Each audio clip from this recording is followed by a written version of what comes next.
छत्तीसगढ़ में उच्च शिक्षा के बुरे हाल को लेकर एक तरफ शिक्षक आंदोलनरत हैं तो दूसरी तरफ सरकार से ये गुहार लगा रहे हैं कि जो रिक्त पदों की भर्ती है, चाहे वो असिस्टेंट प्रोफेसर की हो या अन्य पदों की भर्ती हो, उन पदों की भर्तियां यहाँ पर निकाली जाए। कुछ लोग आज यहाँ पर हमारे साथ में संगठन के मौजूद हैं, जो छत्तीसगढ़ नेट सेट पीएचडी जो संघर्षरत जो शिक्षक है वो यहाँ पर मौजूद हैं और लगातार इनका आरोप यही है कि सरकार की तरफ से कुछ भर्तियाँ हैं 2000 से ज़्यादा पदों की, वो भर्तियाँ अभी तक नहीं निकाली गई है, जिसके कारण जो विश्वविद्यालय महाविद्यालय है उसमें 50 से 70% जो सहायक प्राध्यापक है उनकी जो भर्तियां हैं वो रिक्त है। हम इनसे ही समझेंगे कि इसका आंकड़ा जो इनकी तरफ से दिया जा रहा है उसमें कितनी खामियां हैं, कितनी कमियां हैं सरकार की तरफ से और किनको ये भर्तियां करनी चाहिए। सबसे पहले तो मैं आपसे ये समझना चाहूँगा, ये जो भर्तियों का जिक्र आप लोग कर रहे हैं, कब से ये भर्तियाँ रिक्त है और इसको भरने से क्या फ़ायदा होगा और क्या नुकसान हो रहा है? जी, ये जो भर्ती है ये 2019 के बाद से अभी तक नहीं आई है। 6 साल से पूरा भर्ती जो है वो रुकी हुई है, एक भी नोटिफिकेशन उसका नहीं निकला है।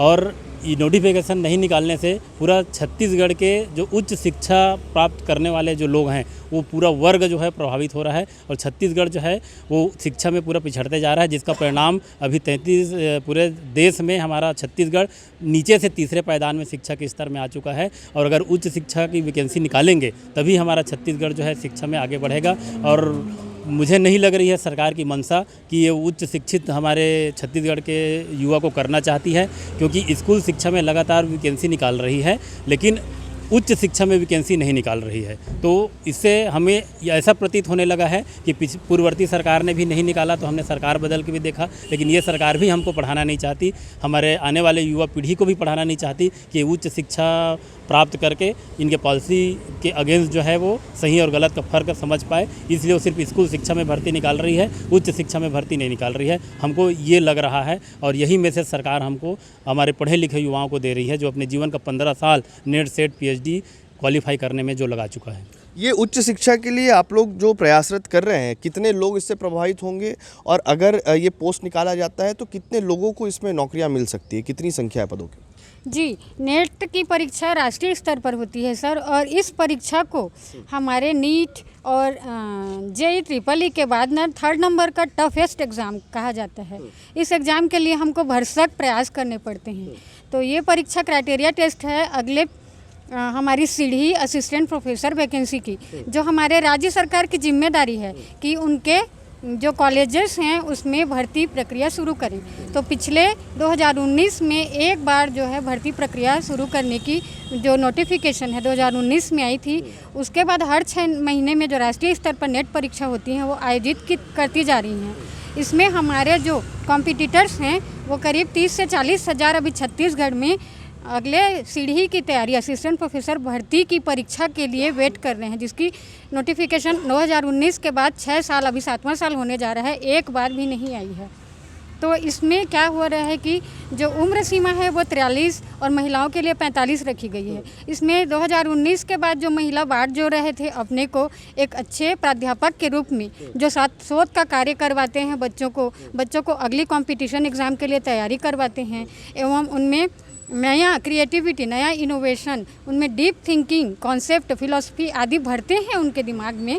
अपने पूर्व जो पीढ़ी से उन्होंने ज्ञान अर्जित किया है और अपनी उम्र के पड़ाव में जो अनुभव है वो अगली पीढ़ी के धरोहर को सौंपना चाहते हैं। वो काम रुक गया है रेगुलर भर्ती न होने से। ठीक है, भर्तियां ना होने से वो काम रुक गया, लेकिन मैं आपसे ये भी समझना चाह रहा हूँ, एक तरफ शिक्षा कर्मी जो है वो प्रोटेस्ट करते हैं तो उसका जो नुकसान है वो छात्रों को भुगतना पड़ता है। आप लोग हाई स्कूल को लेकर, प्राध्यापकों की भर्ती को लेकर अच्छी मंशा से अगर भविष्य में आप प्रोटेस्ट करने की बात करें, लेकिन इसका नुकसान तो अभी तक यही हुआ है कि जो महाविद्यालय हैं वहाँ पर शिक्षकों के कारण, उनकी पढ़ाई के कारण, उनकी गुणवत्ता के कारण ही आज तक छत्तीसगढ़ के महाविद्यालय विश्वविद्यालयों की जो बेहतर स्थिति है वो नहीं बन पाई। इसको आप किस तरीके से देख रहे हैं? हाँ सर, 2019 के बाद जो बहुत लंबे समय तक भर्ती नहीं हो पाती है, और ये सही बता रहे हैं कि 2024 का जो आंकड़ा था 2100 लगभग 2100 पोस्ट खाली हैं, और उस कारण जो है ज़्यादातर कॉलेज में अतिथि विद्वान से पढ़ाया जा रहा है, काम चलाया जा रहा है देखा जाए तो, क्योंकि उनको पूरे साल भर जॉब भी नहीं मिलता है।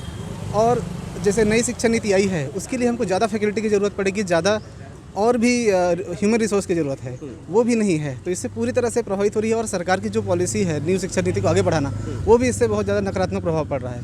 और लंबे समय से भर्ती नहीं हो पा रही है तो रोज़गार की भी समस्या आ रही है। क्या लगता है क्यों भर्ती नहीं की जा रही है?